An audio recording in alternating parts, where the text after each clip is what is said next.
I heard about it.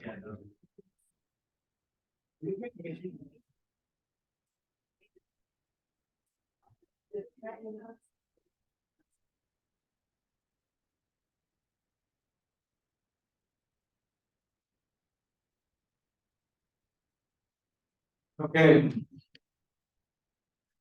Okay. I think we should get started. Okay, can people in the back hear me clearly? Okay, great. Um, good. So, I think I wasn't aware that the microphone was not turned on Tuesday's lecture, so I apologize if you cannot hear me in the back. So if I forgot to do that, make sure you just raise your hand, remind me.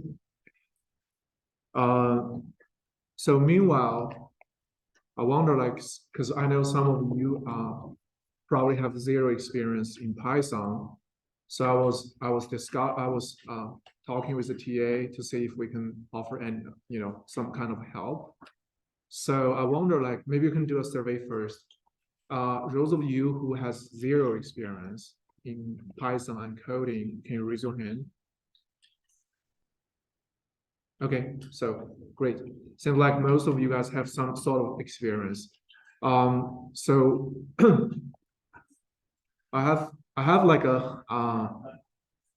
I have two official TAs, but I'm lucky I have another two actually unofficial TAs. They are undergraduate students working in my lab.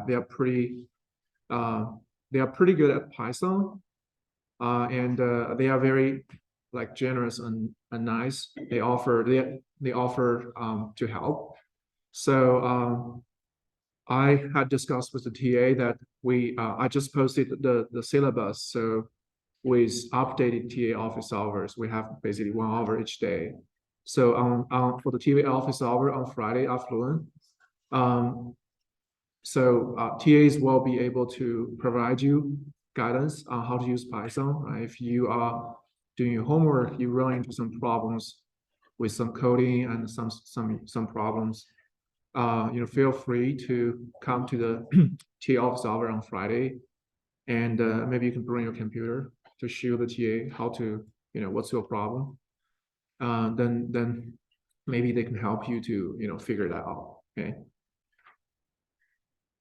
And my personal experience with coding is that it's something that, first of all, it definitely takes time to practice. But sometimes it's better, you just ask, because some very simple questions, it's kind of hard to get them solved by yourself, because it's something maybe very obvious to someone who has experience. But since you don't have experience, you just don't know what's going on. So then in this case, it's better to ask for help, to talk to someone, either the TA or talk to your friends, or if you form a study group, find somebody who has a lot of Python experience to team up with, then you will get tremendous help. Okay. Great. Today we're going to talk about mole balance. Specifically, we're going to introduce the two forms for the to basically mathematical forms to describe Morse balance, so we can use these equations, or and more importantly, use the concepts behind the equations to basically model any specific problem to compute Morse balance. Okay. Before we start, I just want to start from a warm-up example. So this is an example about. The game. What's that? The game. Is that I'm not sure if you can do that. Maybe I can just put it away. Okay. Can people in the back still hear me? Good. Okay, let's now start from a warm-up example about pipe flow, right? So in pipes are very commonly used in, to deliver and to carry fluids, right? So, it's ubiquitously used in chemical engineering. So you have already taken fluid mechanics, right? So then I assume you all know that for a pipe flow, if we assume laminar flow, then here we have a pipe. We have pipe like this.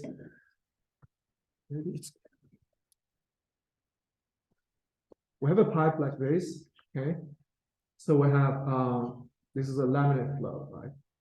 And the radius of the pipe is r. Then from fluid mechanics, we know we can compute the velocity of the fluid in the pipe, which is going to be a function of the location r, right? This r is basically the, in any location in your pipe, the r refers to the distance of that location to the center line of your pipe. Then this capital R is the overall radius. And it's also proportional to the pressure drop across the pipe, radius squared, and inverse proportional to the viscosity of the fluid under the L is basically the length of the pipe, right? So, and since for given system, these are constant, so you can just write them as Vz max. So as a result, your flow velocity is going to be a function of your location. So at the wall, R is capital R equals to a lowercase r equals to uppercase R. So this term goes to E1, and then this term vanishes. So you have zero velocity, right? Because at the wall of your pipe, there's no sleep condition. Then in the center line, you have the maximum velocity. So I mean, another way of understanding the laminar flow is, if you look at this equation, we can do some simple reorganize. Then Vz max, can actually be written into two terms, right? You can write them into let's see, delta P over L divided by 4 mu over R squared. Okay. And again, if you further, we can write this further down, then delta P over L, and then 4 mu over R squared. Okay. And actually, this is the pressure gradient across your cylinder, right? The R is the same, right? This is pressure gradient. That's kind of the driving force for flow, for pipe flow. And this term here is actually the kind of the resistance for the flow. So somehow all the I mean, you can write it as like, resistant, hydraulic resistance. Okay, sorry, this. Okay, clearly your hydraulic resistance is going to be proportional, to the viscosity, and inverse proportional to your to the size of the pipe. Okay, and this can be, then we can draw an analogy between the pipe flow with some other physical law we know. For example, the Ohm's law. In Ohm's law, we have current to be proportional to your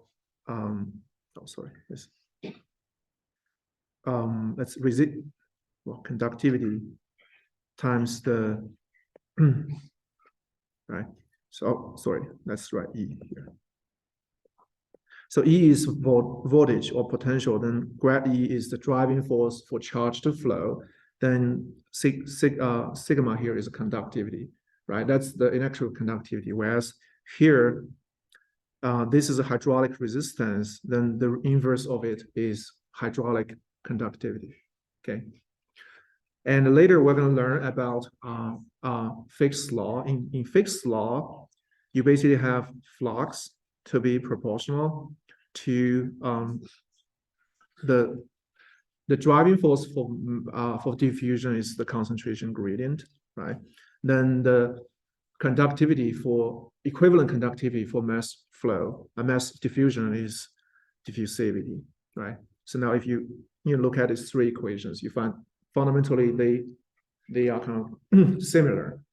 Either it's flow or electric current or mass flux. They are some form of flux, right? It's flux of matter, flux of charge. Then flux, in the simplest form to compute flux is proportional to the driving force, right? In flow, in the situation of pipe flow, the driving force is pressure gradient. In the case for electric conduction, the driving force is electric voltage gradient. In the case for mass diffusion, the driving force is concentration gradient, right? Then you have driving force, then you need to impose some type of resistance or conductivity, right? Then for mass transfer, the conductivity is diffusivity. Then for electric conduction, the conductivity is, the lower conductivity, okay? This is just like some, draw some energy, just try to help you broadly understand a lot of like physical concepts. Fundamentally, they are just the same, okay? Now, now we know the velocity in such a pipe. If we have a mixture of two components, right? Let's say it's methane and propane. We know there are mole fraction, and then how do we compute the mass flow rate of methane, right? So some nomenclature here. We use omega to describe mass fraction. X for describe the mole fraction, and rho is for the rho mass density. We have mass flux. This is like a boat, this is a vector. We use A to describe the unit normal vector to an area. We'll talk about this later. Then we use capital M to describe the molecular weight for a particular species or a mixture, right? This is for a mixture, this is for a specific species. And I'll use C to describe the number of species in a mixture. And we use small m to describe the total flow rate. And then this is like a flow rate for a particular species. And R is the radius of the pipe. Okay, so in this case, the question asks us to compute the flow rate of the methane, and we only know the velocity in the pipe flow. So how do we do that? How do we do that? And conceptually, we know in order to get the flow rate of methane, we have to get the total flow rate, right? That's M. And we also need to get the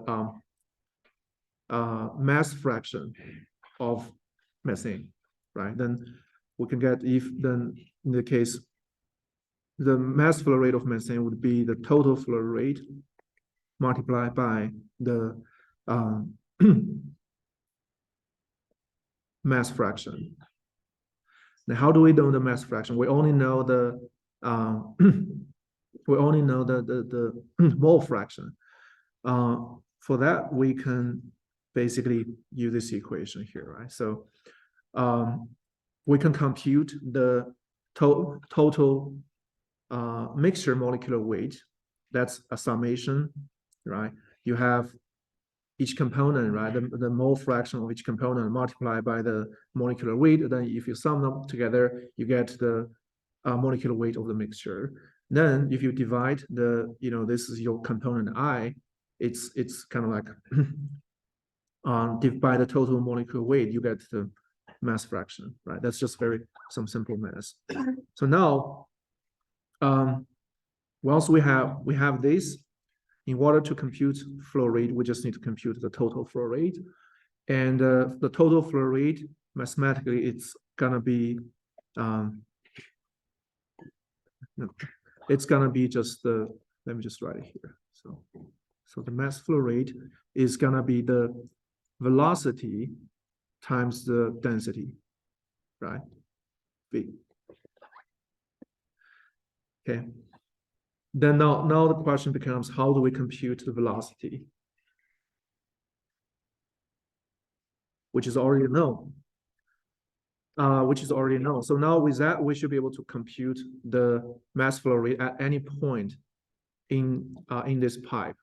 But now the problem is we need to know the overall flow rate, and we know the flow rate, the velocity change is a function of space. It's a function of like the location. We cannot do a simple, compounding. We have to do an integral. Okay, that's what we. Okay, I have to just. So then this is what we do here. We start from, so we have to do some type of integral, right? And to do this integral, we have to first identify a small area, okay? So let's see, this is what we do. In a pipe,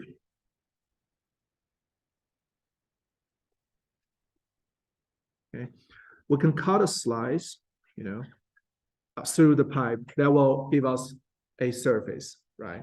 And this surface could have different angle to the kind of normal direction of the pipe.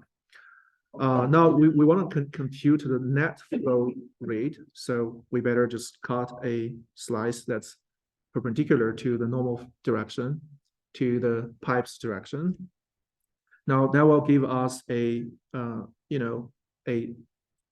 circle. So in order to do integral, you need to pick a small area on this surface, right? This is like the surface. Then we have a small surface ds. Then the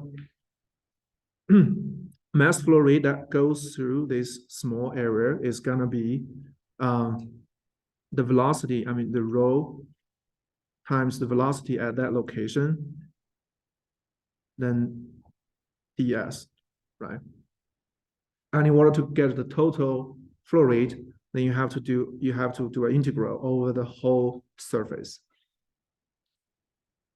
right? But now, in order to further drill down this question, we have to break down, because we know v is a function of the radius, right? So in order to solve this equation, we have to find a way to relate ds with v or with r, right? So that we can just simplify this integral. And typically for a circular, for a disk, what we do is that we basically pick a differential area that's a ring, right? So let's draw a ring here. Sorry, the ring is not perfect, but you get the message. Okay, so this is the center. Then the ring has a radius of r. Then the width of the ring is dr. Now, if we pick this ring as the differential area, then ds will be, right? Now it's a ring. We know how to compute the area of the ring. And because the dr is so small, we can assume we can unwind the ring to become a rectangular. Then the area of the ring would be just a length, right? If you unwind this, it's gonna be like this, where you have thickness to be dr, then length would be 2 pi r. Okay, so you can just do that. Great.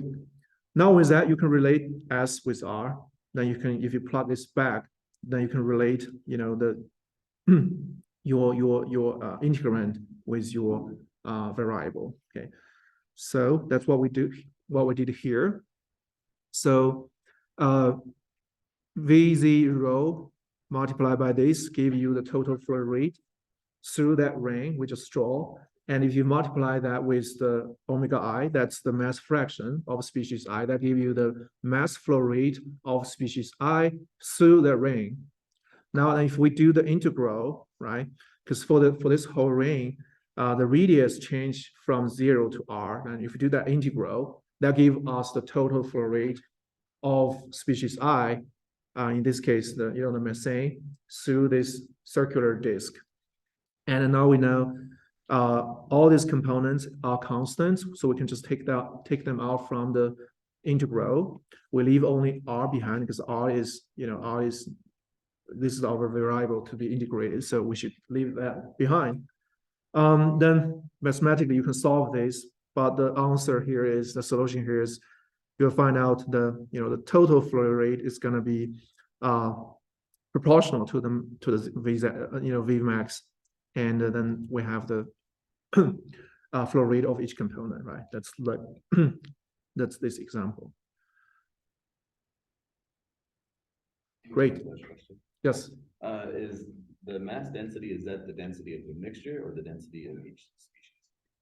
So in this case, it's a mass density of the mixture. So whenever you refer, when you have a subscript I, that refers to the property of a individual component in your mixture. If you do not have a subscript, then that refers to the overall property of your mixture. Okay, so then we're going to use this kind of nomenclature throughout my lectures. Does it make sense? Okay, great. Next, we're going to dive into the integral form of the mass mole balance. So, but before that, we need to kind of like spend some time to explain the concept of control volume. In the previous example, right, we have a pipe, right, and we in this problem we solve the mass flow rate of each species, right? So kind of going through this pipe. Now, what if we want to know some more detailed information, right? If we want to know for example, what happens, if we just, cut a slice. Well, I mean, not cut slice. We cut two slices here. We only concern about this small segment. We're concerned about, the net, how much methane goes into this segment, how much methane comes out, right? Obviously, in this case, if the steady state flow, the net flow into this segment will be 0, right? But what if you don't have a steady state flow, right? Then in this case, this kind of like a segment is called control volume. That's kind of the volume we are interested in. And the control volume can be arbitrary, right? Depending on your problem, you can draw any type of control volume. We will see the example later. And this control volume will have a surface, right? In this case, the surface contains two, circular discs, and then the wall of the tube. But this control volume can be anything. So in this control volume, we need to understand a concept, which is again, the differential surface, right? In this case, we talk about in the previous circular example, we have a disk here, and we can pick a differential volume. Either it's a small circle or it can be a disk, right? And both cases, the area is for this area, then there will be it will have a direction, because your control volume can have any shape, right? And then we kind of need to describe its orientation. Then we have to introduce two concepts. One is the normal vector, as described here, A, right? So if here we have a control volume, and we can find any differential area on this control volume. And for any control volume, there will be a unit vector, unit normal vector that basically has a quantity of 1, because we know a vector has two properties. One is its direction, the other is its quantity or a magnitude. So unit normal vector refers to a vector whose magnitude is 1, but whose direction is perpendicular to this this differential area. Okay. So correspondingly, you can also draw a tangential vector that is perpendicular to A, but we're not gonna draw it here. So great. Now we have the concept of control volume. We can move on.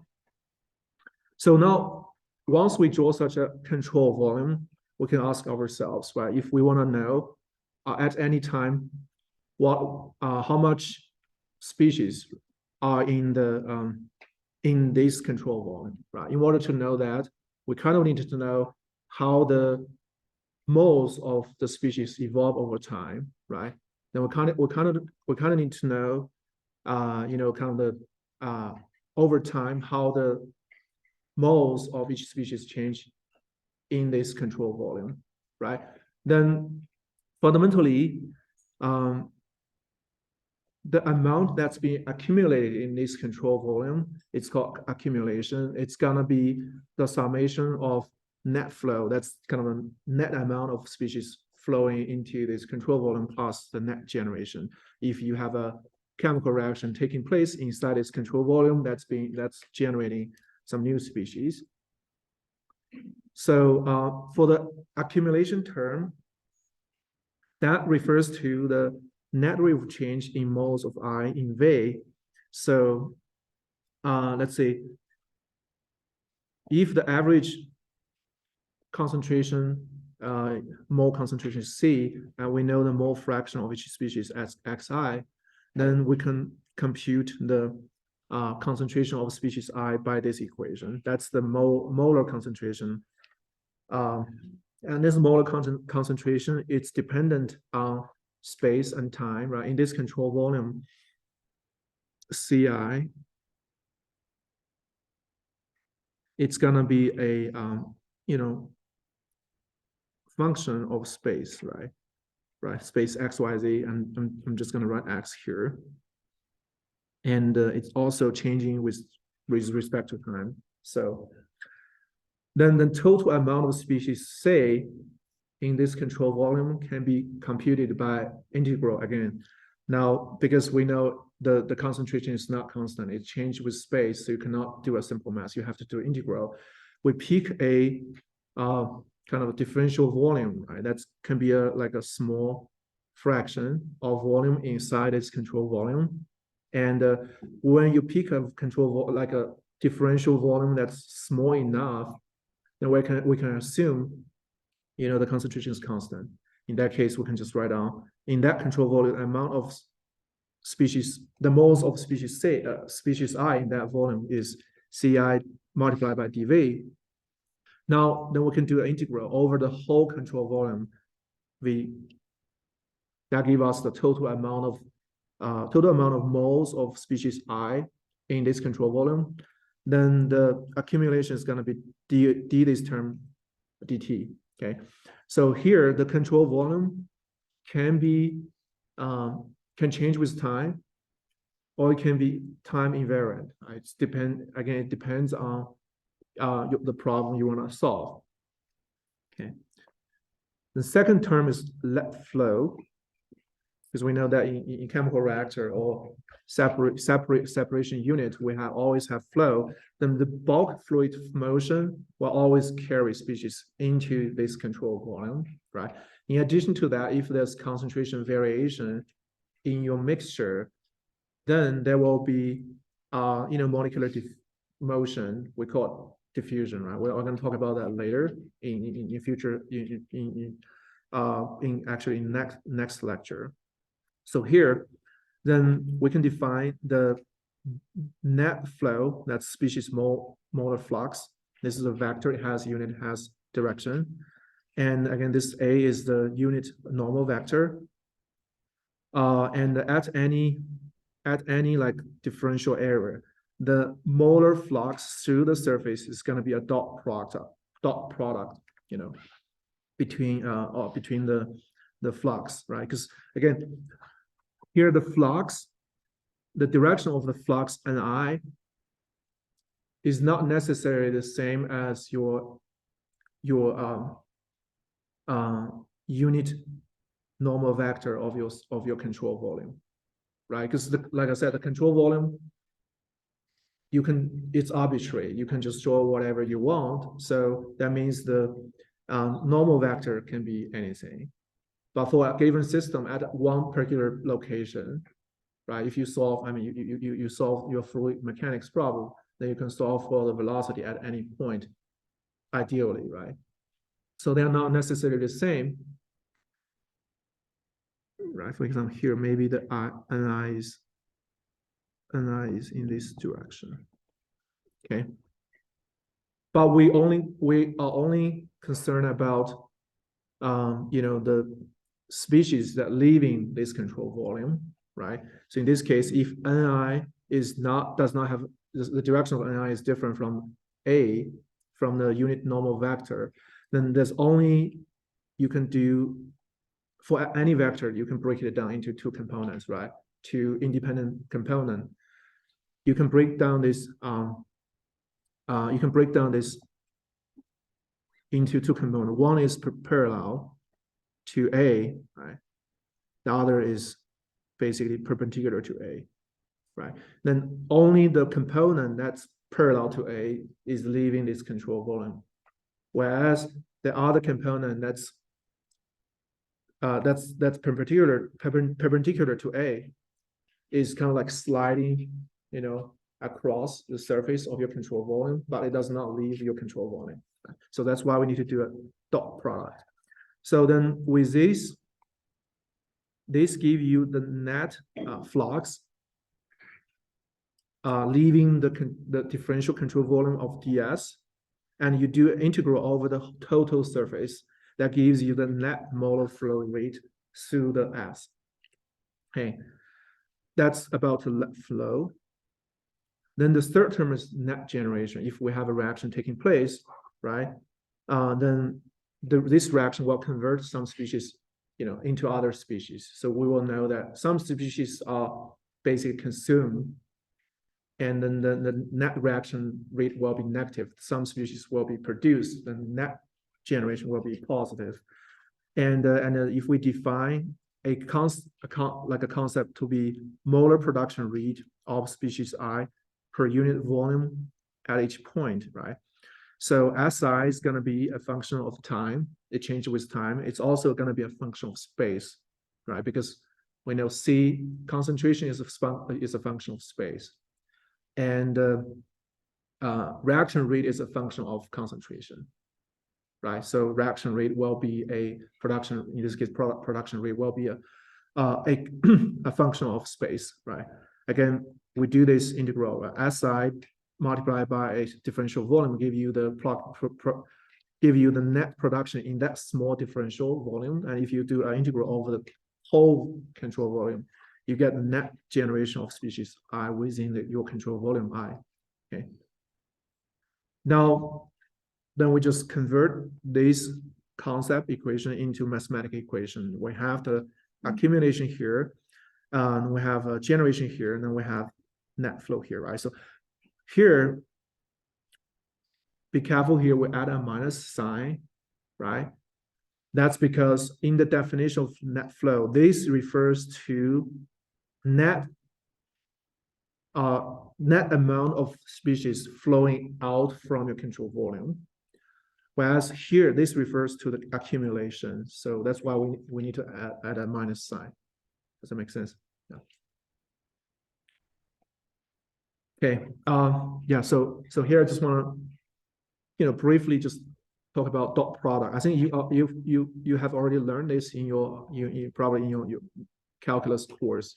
Well, not calculus, linear algebra, right? But it's important that we kind of briefly review that. So this, if we zoom in, right, this is our control volume. If we zoom in, this can be a surface where this is your ds, then we can draw a kind of unit normal vector A, right? Again, since this control volume is like randomly picked, so the flow crossing this particular point can be any direction. It can be, in this direction. It can be, it can be in this direction. It can be in that direction. But in the end, we are only concerned about the net flow leaving this point. Then that should be, the net flow in the direction of the unit normal vector. That's how we compute n to be n vector here, multiplied by a vector. This is a vector. Okay. So in handwriting, I write vector with an arrow above, but if I typeface, then vector can be described by a boldface, right? So then this, when we do dot product of two vector, that will give us a scalar. Okay. Great. Now we talk about the concept. Let's talk about an example about tank filling and empty. So here we have a tank, right? And we are filling this tank with a flow rate of V in dot and with a concentration C in. We know the initial concentration of species I in this tank and the initial height of the fluid of the liquid in this tank. Now the question asks us to find out how does the number of moles of I change as a function of time, right? That's Ni over T. So there are kind of like two, there's some assumptions here we made. Let's assume the inside the tank, we have a very homogeneous mixing. That means there's no concentration variation. So throughout, CI is gonna be, CI is only gonna be changing with time, but it's not gonna change with space, right? That will simplify the equation. So we don't have to care about the concentration gradient. There's no reaction, there's no volume changing on mixing, right? That corresponds to ideal solution assumption. So if we want to find out, how the amount of the moles of I change, we know there are two kind of contributors to this. One is the volume of this liquid is changing, because incoming flow rate is not necessarily the same as the leaving flow rate.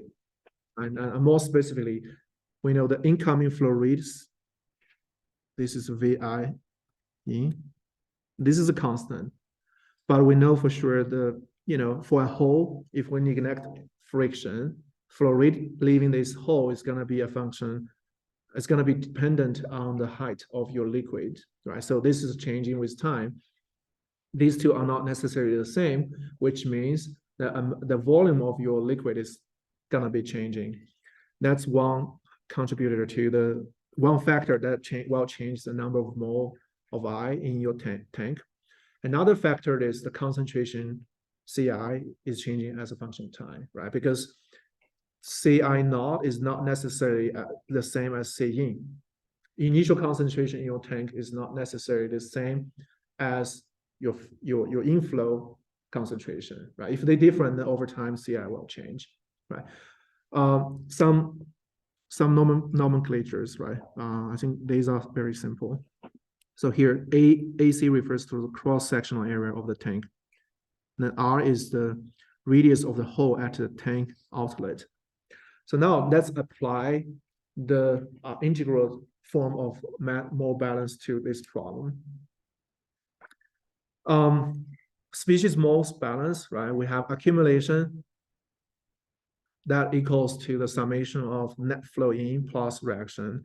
And because we assume there's no reaction here, then this term is kind of vanished. Then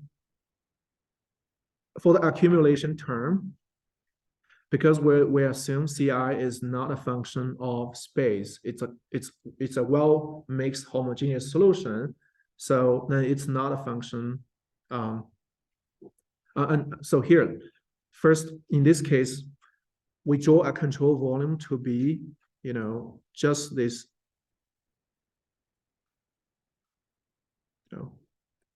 just this, like this tank. That's our control volume. Then in this case, this control volume doesn't change with the time, right? Because this control volume is basically the, your tank. It's the shape of the tank. Then so then we can, and CI is it changes with time, but it does not change with space. Then we can just simplify this. Well, here is. right? dCiV, right? dt, right? And then CIV is Ni. Okay, that's the accumulation term. Now let's look at the net flow term, right? This net flow term. There are only two places that you have like net change. You have change of your species I. One is in the entrance. You have a in-net flow that carry with a flow rate of V in dot that carries a concentration of Ci in, right? That's like, you know, this flow is bringing in more species I. Meanwhile, species I is leaving your tank because you have a hole at the bottom of your tank, right? And then the leaving rate is Ci. That's kind of a concentration of species I multiplied by the flow rate, mass, the more flow rate that's leaving out. This is something we don't know for now, because we know it's going to be a function of your host. It's going to be a function of the flow rate, and the flow rate is going to be a function of your height. Okay. Now, then we just, because this term is vanished, so these two terms are equal, so we just let them equal, right? That's dc dni dt equals this term.